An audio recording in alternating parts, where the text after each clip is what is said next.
આજરોજ તાપી જિલ્લાના સોનગઢ ખાતેથી વાહન વ્યવહાર રાજ્યમંત્રી શ્રી હર્ષ સંઘવીના વરદ હસ્તે નવનિર્મિત સોનગઢ બસ સ્ટેન્ડ તથા 51 નવીન બસોનું લોકાર્પણ કરાયું હતું।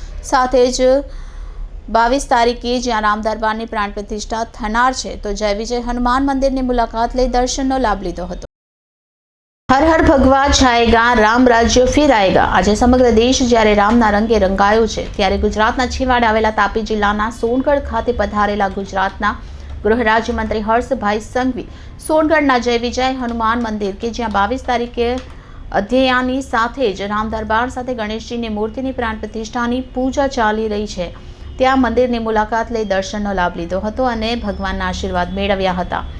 આ પ્રસંગે નગરના અગ્રણીઓ, કાર્યકર્તાઓ, રાજકીય સામાજિક અગ્રણીઓ સાથે મંદિરના વ્યવસ્થાપક એવા ઉત્તર ભારતીય સમાજના પિન્ટુભાઈ દુબે સાથે મોટી સંખ્યામાં ઉત્તર ભારતીય સમાજના લોકો ઉપસ્થિત રહ્યા હતા। મંદિરમાં દર્શન કર્યા બાદ ગૃહ રાજ્યમંત્રી અહીં ચાલી રહેલ પ્રાણ પ્રતિષ્ઠા મહોત્સવની પૂજા અને 22 તારીખના ભંડારા મહાપ્રસાદી અંગે માહિતી મેળવી કાર્યક્રમને શુભેચ્છા પાઠવી હતી અને કરવામાં આવેલા સુંદર આયોજન બદલ અભિનંદન આપ્યા હતા। Reporter Pindeshwari Shah, city gold news, Tapi.